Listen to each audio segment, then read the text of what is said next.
어제 나누었던 아모스 7장 말씀을 한번 복습해 보겠습니다. 어제 아모스 7장 말씀을 나누면서요, 크게 세 가지의 주제를 살펴보았는데요.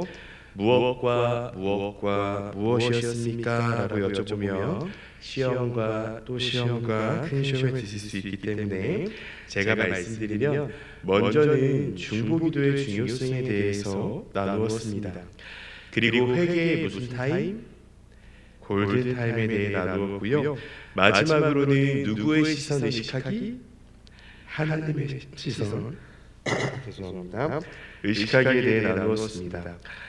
이 세 가지의 주제를요, 늘 마음에 품고 살아가시는 우리 성도님들이 되시기를 소망합니다. 오늘 우리가 함께 보고 있는 아모스서 8장 말씀은 이스라엘 백성들의 죄악된 삶에 대해 하나님께서 계획하시는 국가적인 재난과 종말의 모습을 생생하게 보여줍니다. 아모스 8장 말씀의 내용에 따라 크게 세 가지로 구분할 수 있는데요. 먼저 1절에서 3절까지 국가적 종말에 대한 환상이 기록되어 있고요.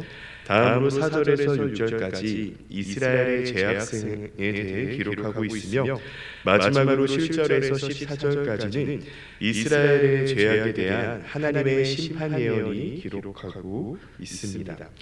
어제 살펴본 아모스 7장 말씀에는 메뚜기 재앙과 불의 재앙, 그리고 달인 줄 환상에 대해 나누었다면, 오늘 살펴보고 있는 아모스 8장 말씀은 여름 과일 한 광주리 환상이 등장합니다. 본문 말씀 1절인데요. 우리 다시 한번 함께 읽어보도록 하겠습니다. 1절입니다. 시작. 주 여호와께서 내게 이와 같이 보이셨느니라. 보라, 여름 과일 한 광주리이라. 아멘. 성도 여러분, 여름 과일 한 광주리라는 단어 앞에 숫자 1을 찾으셨나요? 네, 밑에 보면 히 여름 과일이란 말과 끝이란 말의 의미 같음이라고 나와 있습니다. 여름 과일은 히브리어로 카이츠입니다. 그리고 끝은 캐치인데요. 카이츠 거의 발음이 비슷합니다. 이렇듯 하나님은요, 여름 과일 한 광주리 환상 곧 언어적 유희를 통해 하나님의 뜻을 드러내고 계시는데요. 그 뜻이 무엇입니까? 이스라엘은 끝이 났다라는 것입니다. 이처럼 여름 과일 한 광주리 환상은 이제는 더 이상 이스라엘을 기다려줄 수 없는 하나님의 심판을 나타내는 환상입니다. 2절 후반부의 말씀에서 하나님은 이것을 한 번 더 강조하시는데요. 하나님께서 아모스에게 말씀하십니다. 내 백성 이스라엘의 끝이 이르렀은즉 내가 다시는 그들을 용서하지 아니하겠다라고요. 하나님께서는 이스라엘 백성의 역사와 함께하시며 그들이 하나님의 뜻에 합당하게 살도록 권유하셨습니다. 그러나 그 백성들은 하나님의 뜻을 벗어나 사회 전반적으로 죄악이 팽배한 국가를 유지해 왔습니다. 또 계속해서 새벽마다 살펴보고 있듯이 하나님께서는 그들에게 회개할 기회를 여러 번 주셨지만 그들은 거절했습니다. 이에 결국 하나님께서는 그들에게 심판을 선포하신 것이죠. 끝이라고요. 이제는 용서하지 않겠다라고요. 한마디로 이스라엘은 이제는 끝장이 난 존재가 되어 버립니다. 그 결과가 3절에 기록하고 있는데요. 궁정의 즐거운 노래가 애곡으로 변하게 되며 많은 사람들의 시체가 그 땅의 여러 곳으로 분산되어 버려지는 것입니다. 더 이상의 기쁨도 즐거움도 없는 비참함과 절망만이 남게 된다라는 것이죠. 성도 여러분, 어제도 나누었지만 우리가 이것을 통해 기억해야 할 것이 무엇이냐면 하나님의 선택과 언약의 백성이라 할지라도 끝까지 하나님께 불순종하며 하나님의 징벌은 면할 수 없다라는 것입니다. 그러니 다시 한번 더 강조의 말씀을 드립니다. 하나님께서 회개할 기회를 주셨을 때 회개하시는 저와 성도님들이 되어서요, 회개의 골든타임을 놓치지 않기를 소망합니다. 오늘 새벽 예배를 시작하며 불렀던 찬양이 무엇이었습니까? 정확하게 6분밖에 되지 얼마 안 됐는데 16분 되는데 주의 음성을 내가 들으니였습니다. 그 후렴의 가사가 무엇이었죠? 내가 매일 십자가 앞에 더 가까이 가오니 구세주에 흘린 보배 피로써 누구를 정케 하소서? 나를 정케 하소서입니다. 보배로운 성도 여러분, 사실 회개의 골든타임은 매일입니다. 그러니 매일 주님의 보혈을 의지하면서요, 회개의 기도를 통해 주님 안에서 정결케 되시기를 소망합니다. 다음으로 4절에서 6절까지 이스라엘의 죄악성이 기록되고 있습니다. 아모스는 4절에서 하나님의 심판을 야기한 자들이 그들의 행위의 결과로 만들어내는 현상들을 소개하고 있는데요. 그것은 바로 가난한 자들을 삼키며 땅에 힘없는 자들을 망하게 하는 것입니다. 본절에서 삼키다로 번역된 단어는 원어적으로 볼 때 짓밟다라는 의미가 강합니다.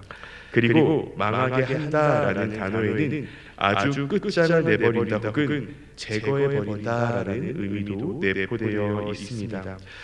이렇게 볼 때 이스라엘 사회에서 자신의 무기를 축적하는데 수단과 방법을 가리지 않던 악덕 사업가들은 가난하고 궁핍한 자들의 그 존재 자체를 흔들어 놓았음을 알 수 있습니다. 또 5절과 6절에서 아모스는 이러한 악덕 사업가들의 부정한 생각과 행위들을 구체화시키고 있는데요. 먼저 5절 말씀에 너희가 이르기를 월삭이 언제 지나서 우리가 곡식을 팔며 안식일이 언제 지나서 우리가 밀을 내게 했고를 살펴보면요, 그들은 새로운 달의 시작인 그 월삭, 또 이 월삭이라는 신앙적인 축제가요 빨리 지나가 다시 장사에 매진하기 되기를 기대했습니다.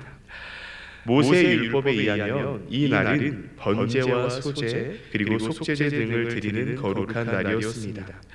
그런데도 이 날의 진정한 의미는 망각한 채 오로지 그 다음 날에 어떻게 돈을 벌 것인지만 생각한 것입니다. 또한 모든 상거래가 금지된 안식일조차도 이와 같은 마음가짐으로 보내게 됩니다. 무엇 때문에요?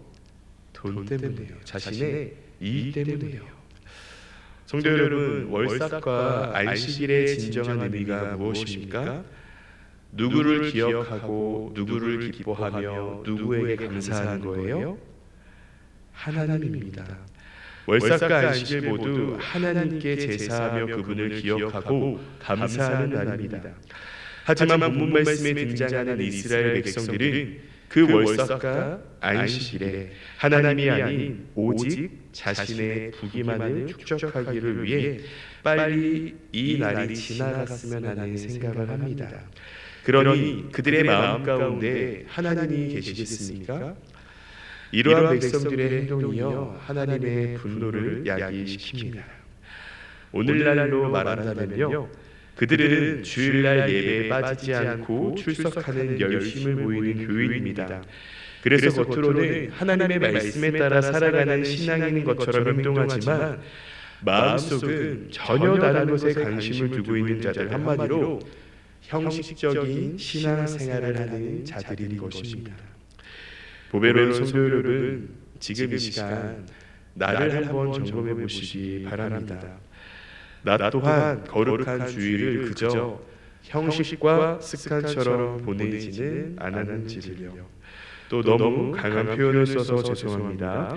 주일 예배를 그저 때운 듯한 느낌으로 얼른 드리고 또 안 드리면 찜찜하니까요. 그렇게 때우는 듯한 느낌으로 드리고 나서 오후 시간에는 오직 나만의 유익과 이익을 위해 보낸 것은 아닌지 한번 점검해 보시기 바랍니다. 그리고 혹 조금이라도 그러한 마음이 내 안에 있었다라고 한다면 다시금 주일의 의미를 기억하며 보내시기를 소망합니다. 그리고 이어서 6절 말씀에 계속해서 고통받는 가난한 자들이 소개되고 있는데요. 이스라엘은 가난한 자들을 속이며 착취하고 자비를 베풀지 않습니다. 그 결과 그들은 하나님의 끝을 보게 된 것이죠. 성도 여러분, 하나님께서 주신 가장 큰 계명이 무엇입니까? 하나님 사랑과 이웃 사랑입니다. 그렇다면 이스라엘 백성들은 가난한 자들을 속이며 착취하는 것이 아니라 오히려 그들을 감싸며 돌봤어야 합니다. 하지만 그들은 가난한 자들을 속이고 착취하며 압제합니다. 그 이유는 방금 전 살펴본 것 같이 그들은 형식적인 신앙인이었기 때문입니다. 만약에 그들이 진정으로 하나님께 예배를 드렸다면 그들의 마음 가운데는 하나님의 은혜에 대한 감사, 또 긍휼과 은혜에 대한 감사가 있을 것입니다. 그렇다면 자연스럽게 그 긍휼을 베풀어 주신 하나님께 감사하며 자신들의 삶에서도 하나님의 긍휼하심을 나타냈을 것입니다. 하지만 그들 안에는 진정한 은혜와 감사가 없었기 때문에 가난한 자들을 속이고 착취하게 됩니다. 마지막으로 7절에서 14절까지 이스라엘 백성의 죄악에 대한 하나님의 심판 예언이 기록되고 있는데요. 먼저 7절을 보면 하나님은 야곱의 영광을 두고 맹세하시며 내가 그들의 모든 행위를 절대로 잊지 아니하리라고 말씀하십니다. 여기서 야곱의 영광이란 하나님을 가리키는 것입니다. 이처럼 하나님은 자기 자신을 두고 맹세하시며 북이스라엘의 힘있고 부유한 자들의 모든 행위를 잊지 않겠다고 선언하신 것입니다. 또 여기서의 모든 행위란 부유한 자들이 가난하고 힘없는 자들에게 행한 악행을 말하는 것입니다. 즉 하나님은 힘있고 부유한 자들이 가난한 자들에게 저지른 악행을 결코 잊지 않고 심판하실 것임을 맹세하신 것입니다. 이러한 사실이 보여주는 것처럼 하나님은 그들의 악행을 잊지 않으시고 반드시 심판으로 갚아주시는 분이십니다.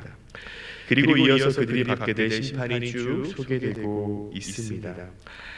이 새벽 본문에는 다양한 심판이 소개되어 있지만 한 가지의 심판을 자세히 살펴보기를 원하는데요. 우리 본문 말씀 11절입니다. 우리 다시 한번 11절의 말씀 함께 읽겠습니다. 시작. 주 여호와의 말씀이니라. 보라, 날이 이를지라. 내가 기근을 땅에 보내리니 양식이 없어 주림이 아니며 물이 없어 가람이 아니요 여호와의 말씀을 듣지 못한 기갈이라. 아멘. 본문 말씀 11절은요 바로 기근 형벌에 관한 것입니다. 그리고 이 기근은요 양식의 기근이 아니라 말씀의 기근입니다. 그런데 북이스라엘 백성들에게 있어서요 이 말씀의 기근은 표면적으로 볼 때 형벌이나 저주, 심판으로 보기 어렵습니다. 왜냐하면 북이스라엘 백성들은 하나님의 말씀을 듣기를 매우 싫어했기 때문입니다. 그래서 어찌 보면 북이스라엘 백성들에게 있어 말씀의 기근이 양식의 기근보다도 훨씬 더 가볍게 생각했을지도 모릅니다.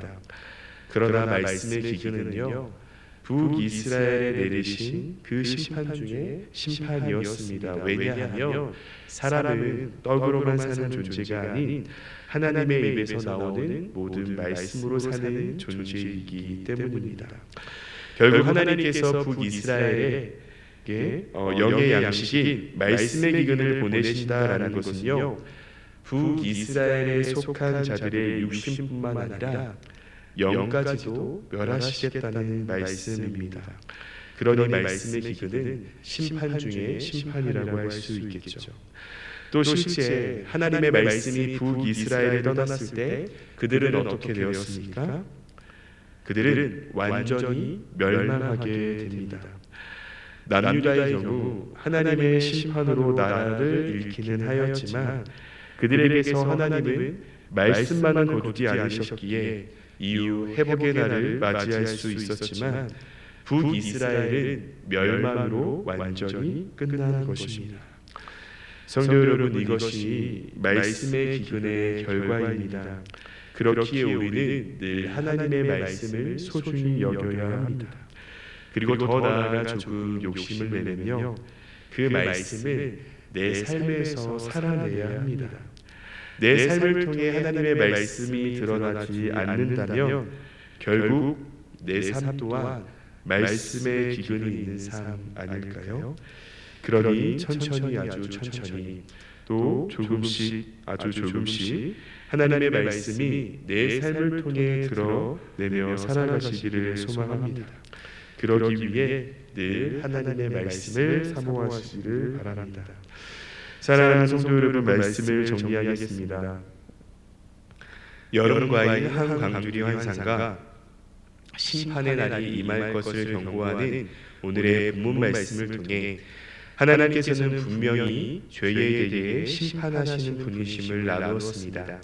또 그 심판이 얼마나 처절한지 본문 말씀에 세세하고도 생동감 있게 기록하고 있습니다. 여기서 우리가 기억해야 할 것은 이스라엘이 심판을 당하는 이유는 바로 그들이 하나님의 정의와 공의를 외면하고 약한 자를 학대하며 자신만의 이익을 쫓았기 때문입니다. 또한 하나님과의 만남인 예배를 소홀히 했기 때문입니다. 한마디로 그들은 하나님을 떠난 삶, 하나님과 상관없는 삶을 살았기 때문입니다.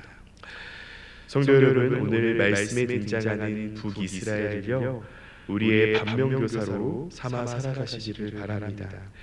그래서 늘 하나님 안에 거하는 삶, 하나님과 상관 있는 삶을 살아내 하나님의 기쁨이 되는 저와 성도님들이 되시기를 소망합니다. 그리고 이틀 내내 계속해서 강조하며 말씀드렸듯이요, 혹 내 안에 북이스라엘 사람들과 같이 하나님을 떠나 살아가는 것이 발견이 된다면 무슨 타임을 놓치지 말자고요? 회개의 골든타임을 놓치지 마시기 바랍니다. 그래서 우리의 삶이 늘 주님과 동행하며 심판의 삶이 아니라 축복의 삶을 다 살아내시기를 간절히 소망합니다. 함께 기도하겠습니다. 하나님, 오늘은 아모스서 8장의 말씀을 나누었습니다. 오늘 나눈 말씀을 기억하며 우리 보배로운 교회의 성도님들 모두가 하나님과 호흡하고 소통하며 하나님과 상관 있는 삶, 하나님을 기쁘시게 해드리는 삶을 살아내게 하여 주옵소서. 그래서 주님의 심판이 아닌 축복 속에 거하며 끝까지 주님 안에 살아가게 하여 주옵소서. 또 주님께 회개해야 할 부분이 있다면 나중이 아닌 지금 회개하며 주님과의 관계를 다시금 회복하는 성도님들이 되게 하여 주옵소서. 주님, 계속해서 저녁마다 하마나 기도회가 진행되고 있습니다.